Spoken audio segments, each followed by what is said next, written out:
Stock market, जहां हर आने वाला यही चाहता है कि उसके हाथ कोई ऐसा स्टॉक लग जाए जो उसका पैसा 10 गुना, 50 गुना या 100 गुना कर दे। और ऐसे स्टॉक को कहते हैं मल्टी बैगर स्टॉक्स। सो आज हम बात करने वाले हैं मल्टी बैगर स्टॉक्स की। आप सुबह उठते ही अपने स्टॉक्स की मूवमेंट चेक करते हैं, हर एक्सपर्ट को सुनते हैं ताकि आपका कोई मल्टी बैगर मिस ना हो जाए। हर यूट्यूब थंबनेल पे क्लिक करते हैं कि बस एक मल्टी बैगर मिल जाए। हर मल्टी बैगर वाला आर्टिकल पढ़ते हैं कि बस एक मल्टी बैगर मिल जाए। टेलीग्राम की टिप, यूट्यूब की टिप, ब्रोकर की टिप, दोस्तों की टिप, आपने सब ट्राई किया, बस एक मल्टी बैगर स्टॉक मिल जाए। लेकिन वही एक मल्टी बैगर नहीं मिला। सच ये है, लाखों लोग सेम न्यूज चैनल देख रहे हैं, सेम यूट्यूब वीडियो देख रहे हैं, सेम न्यूज़पेपर पढ़ रहे हैं, तो फिर भी सिर्फ कुछ लोगों को ही मल्टी बैगर स्टॉक मिलता है। ऐसा क्यों? हर बार हम किसी स्टॉक को भागते हुए देखते हैं या फिर न्यूज में पढ़ते हैं तो ऐसा लगता है कि ये स्टॉक छूट गया। Let's find the next. और ये हर बार हमारे साथ होता रहता है और ये मल्टी बैगर स्टॉक की दौड़ खत्म नहीं होती। तो क्वेश्चन ये है कि मल्टी बैगर मिलेगा कैसे? काफी टाइम पहले तक मैं खुद मल्टी बैगर की दौड़ में इतना उलझा हुआ था कि मैंने अपने कई साल बर्बाद कर दिए। और ये कहानी शुरू होती है 2016 में, जब फर्स्ट टाइम मुझे स्टॉक मार्केट थोड़ा थोड़ा समझने लगा। मैंने इन्वेस्टमेंट स्टार्ट किया, लेकिन म्यूचुअल फंड से। मैं उस वक्त काफी डरा हुआ था, पता नहीं क्या होगा, और मैंने इन्वेस्टमेंट स्टार्ट किया सिर्फ 500 रुपए से। यस, आप हंसना मत, बट ऑनेस्टली उस समय सिर्फ और सिर्फ फिक्स्ड रिटर्न, गारंटीड रिटर्न की आदत पड़ी हुई थी। बट मैंने शुरू किया और कुछ टाइम बाद मुझे स्टॉक्स थोड़े थोड़े समझ में आने लगे। क्योंकि मैं अपना एक स्टार्टअप भी साइड में रन कर रहा था, वर्क इंडिया, तो मुझे बिजनेसेस थोड़े थोड़े समझने लगे। एंड उसी बीच मुझे रियलाइज हुआ कि अगर मैं कोई एक ऐसा स्टॉक ढूंढ लूं जो एक शॉर्ट टर्म में कई गुना हो जाए तो मेरे पैसे बच जाए। बस मैं मल्टी बैगर के ट्रैप में फंसता चला गया। लेकिन उसी टाइम हमारी टीम वर्क इंडिया के लिए फंड रेज कर रही थी। And I started meeting these big investors, Sequoia, Binance, Dell, ऐसे काफी सारे इन्वेस्टर्स, जहां हम अपने स्टार्टअप के लिए फंड रेज करना चाहते हैं। 2019 में हमने लगभग 20 करोड़ का फंड रेज किया बीनेक्स से, और उसके ही नेक्स्ट ईयर 2020 में जनवरी हमने शाओमी से फंड रेज किया लगभग 42 करोड़, जस्ट कोविड के पहले। And you won't believe, fund raise करना बहुत टफ होता है। लेकिन उसी बीच इतने सारे बड़े इन्वेस्टर से मिलने के बाद, उनके थॉट प्रोसेस को समझने के बाद मुझे समझ में आने लगा कि इन्वेस्टमेंट क्या होती है और सोचना कैसे है। मुझे लगता था इनके पास इतने रिसोर्सेस हैं, इतनी बड़ी टीम है, इतना एनालिटिक्स है, इतना डेटा है, इतना रिसर्च है, तो इनको पता होना चाहिए ना कौन सा स्टार्टअप मल्टी बैगर है, और उसी में सिर्फ इन्वेस्ट कर देते हैं। ये क्यों इतनी जगह इन्वेस्ट कर रहे हैं? एंड तब मुझे धीरे धीरे समझ में आने लगा, एवरी टाइम आप किसी सक्सेसफुल इन्वेस्टर से मिलोगे या बात करोगे तो वो सिंगल स्टॉक के बारे में नहीं बात करता। They talk about industry, they talk about portfolio, and that is the game changing thing. जबकि रिटेल इन्वेस्टर उसका कंप्लीटली उल्टा करता है। उसको इंडस्ट्री से कुछ भी नहीं पड़ा है, उसको सिर्फ वो एक स्टॉक चाहिए, वो एक परफेक्ट स्टॉक जो उसने जिस दिन खरीदा उसके बाद से वो नीचे नहीं आना चाहिए, उसके बाद से बस वो लगातार ऊपर चढ़ते रहना चाहिए। And that's where they fail. और उनकी मल्टी बैगर की दौड़ कभी नहीं खत्म होती। And let me explain with example. हम सबको पता है सन 2000 में 3 रुपए के भाव से राकेश झुनझुनवाला ने टाइटन में इन्वेस्ट किया था। ये सच है, सबको पता है। बट मेरा क्वेश्चन आपसे है, क्या उस दिन सिर्फ राकेश झुनझुनवाला ने इन्वेस्ट किया था? आंसर है नहीं। बहुत सारे लोगों ने किया होगा 3 रुपए में, या उनसे पहले भी। 3 रुपए में खरीदने के बाद कुछ लोगों ने 6 रुपए में बेचा होगा, कुछ ने 9 में बेचा होगा, कुछ ने 30 रुपए में बेचा होगा, कुछ ने 300 में बेचा होगा, लेकिन राकेश झुंझुनवाला आज तक उसको होल्ड कर रहे हैं। इसका मतलब यह है कि अगर आपने राकेश झुंझुनवाला के साथ भी इन्वेस्ट किया होता तो आपका कॉन्फिडेंस 101% बीच में बहुत बार डगमगाया होता और आप कब के बेच के निकल गए।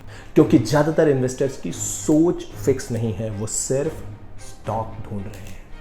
इसी को एक रियल लाइफ एग्जांपल से समझते हैं। मान लो आपको किसी ने बता दिया कि भाई ये स्टॉक मल्टी बैगर है, ये आने वाले 20 सालों में 50 गुना, 100 गुना, 500 गुना हो सकता है। Will you invest? यहां पे 2 टाइप के लोग होंगे। एक जो बिलीव करेंगे और 100% बहुत सारा पैसा उसमें डाल देंगे, और दूसरे जो बिलीव ही नहीं करेंगे और उन्हें लगा कि पता नहीं ये सही है या नहीं, और वो अपनी मल्टी बैगर की खोज को आगे जारी रखेंगे और इसे छोड़ देंगे। Now let's consider both example. दोनों एग्जांपल को देखते हैं। एग्जांपल नंबर 1, आपने सपोज करो बिलीव किया कि यस ये मल्टी बैगर है, लेट मी इन्वेस्ट। अब चूंकि उसमें आपने बहुत सारा पैसा डाल दिया है तो यहां से 2 केसेस हो सकते हैं। नंबर 1, वो स्टॉक अगले ही 1 साल के अंदर 50% ऊपर हो गया।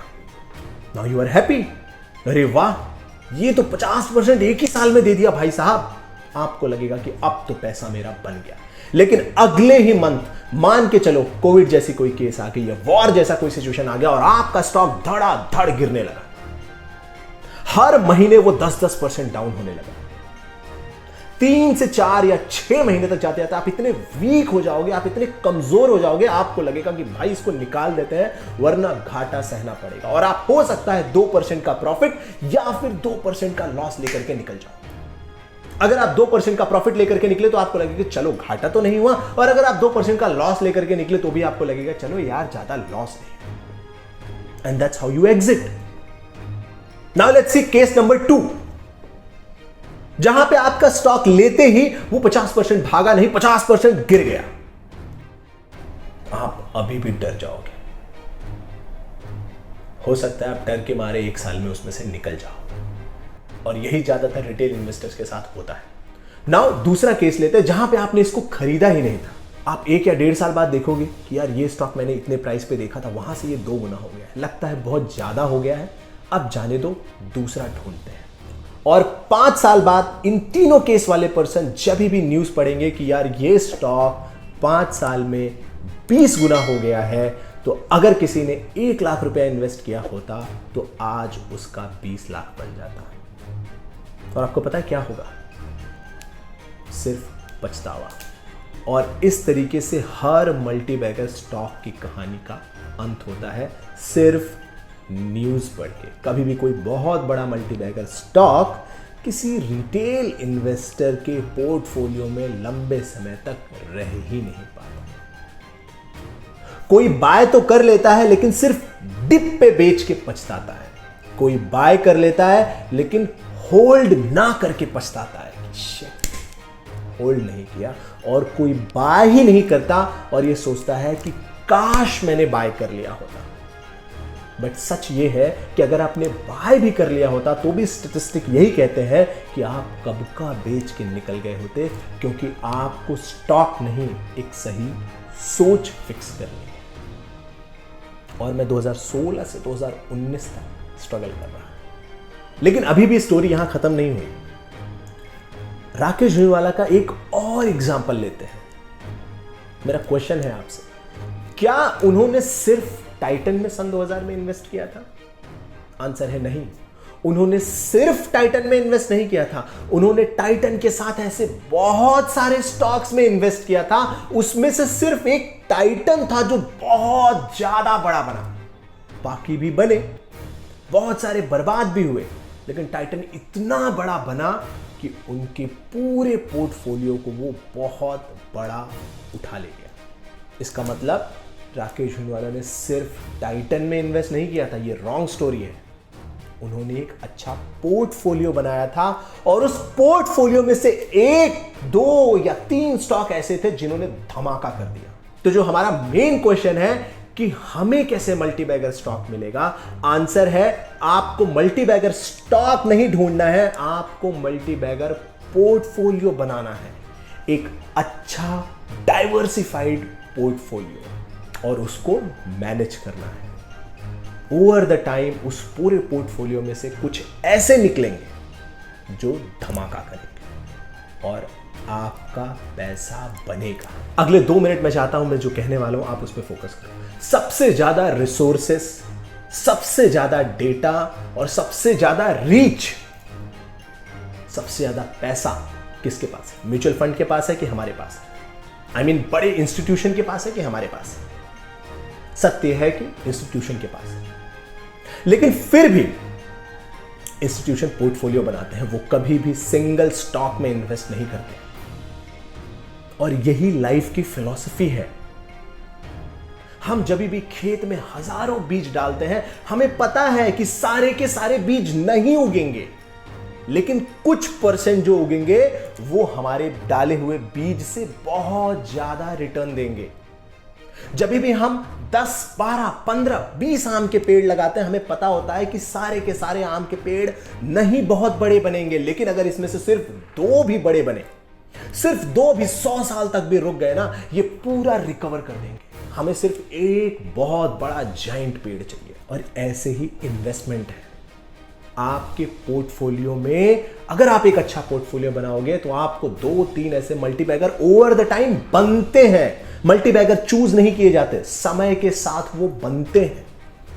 जैसे जैसे वो इंडस्ट्री एक्सपांड होती है, जैसे जैसे वो कंपनी एक्सपांड होती है, वो मल्टीबैगर धीरे धीरे बनते हैं। लेकिन प्रोसेस स्ट्रेट फॉरवर्ड नहीं होता कि वो 3 से 3000 ना, वो 3 से 30 होगा, फिर 10 होगा, फिर 100 होगा, फिर 50 होगा, फिर 500 होगा, फिर 100 होगा, and that's how it works. लेकिन आप जब भी ये बीज डालते हो, आपको कभी नहीं श्योर होता कि 100% कौन सा बीज सबसे बड़ा बनेगा। आप जब भी आम की इतनी सारी प्लांटेशन करते हो, आप एग्जैक्टली नहीं बता सकते कि कौन सा सबसे बड़ा बनेगा, लेकिन आपको ये पता होता है कि मैंने 20 लगाए हैं ना, तो कम से कम 2 तो बड़े बनने चाहिए। और एक फनी एग्जांपल बताता हूं, जब आप बच्चे के लिए प्लान करते हो, आपके मिलियंस ऑफ स्पर्म में से आप एग्जैक्टली नहीं बता सकते कि कौन सा स्पर्म बेबी बनेगा, बट एज अ पोर्टफोलियो आप जानते हो कि इनमें से कोई ना कोई एक भी अगर काम कर गया, आपका बेबी आपके सामने होगा। And that's how it works. आप ये रियल लाइफ में फील करो। 100% प्रोजेक्ट सक्सेसफुल नहीं होते, 100% आइडिया सक्सेसफुल नहीं हो सकते, 100% लोग सक्सेसफुल नहीं होते, लेकिन what you want is one big successful thing. लेकिन आप वो एग्जैक्टली पिन पॉइंट नहीं कर सकते कि कौन सी होगी वो, इसलिए आप पोर्टफोलियो बनाते हो। और इस तरीके से इतने सारे इन्वेस्टर से मिलने के बाद, इतनी सारी बुक्स पढ़ने के बाद, इस इन्वेस्टमेंट की और नेचर की फिलॉसफी समझने के बाद मुझे ये समझ में आया कि लोकेश तिवारी, तुम्हें मल्टीबैगर स्टॉक नहीं, एक अच्छा पोर्टफोलियो बनाना है। उसमें से कुछ फ्यूचर में मल्टीबैगर बनेंगे, लेकिन मैं एग्जैक्टली पिन पॉइंट नहीं कर सकता कि कौन सा। बट ये मुझे पता है कि एक अच्छा पोर्टफोलियो है, अगर मैंने अच्छे बीज बोए हैं, उनको मैं नर्चर करूंगा, तो इसमें से जरूर 2, 3, 4 फ्यूचर में बहुत बड़े जाइंट बनेंगे। And that's how it works. I hope इस वीडियो को देखने के बाद आप सिर्फ मल्टीबैगर स्टॉक के पीछे जो दौड़ रहे हो, अपना टाइम, एनर्जी, एफर्ट वेस्ट कर रहे हो, उसकी बजाय आप इंडस्ट्री पे फोकस करोगे, आप पोर्टफोलियो पे फोकस करोगे। और अगर आपको मेरी बात पे बिलीफ नहीं है, कोई बात नहीं, डू योर ओन रिसर्च। आप खुद भी सोचो ना कि दुनिया में जिसके पास सबसे ज्यादा रिसोर्सेस है, वो क्या पोर्टफोलियो उसने बनाया है या फिर सिर्फ एक स्टॉक लेकर के बैठा है। आप खुद चेक करो, तब आपको रियलाइज होगा कि मुझे एक नहीं चाहिए, मुझे एक अच्छा पोर्टफोलियो चाहिए। आपका व्यू और मेरा व्यू कंप्लीटली डिफरेंट भी हो सकता है, and which is perfectly fine. But आपका जो भी व्यू हो, please do comment, that will help me to research for my next video. So मिलते हैं नेक्स्ट वीडियो में।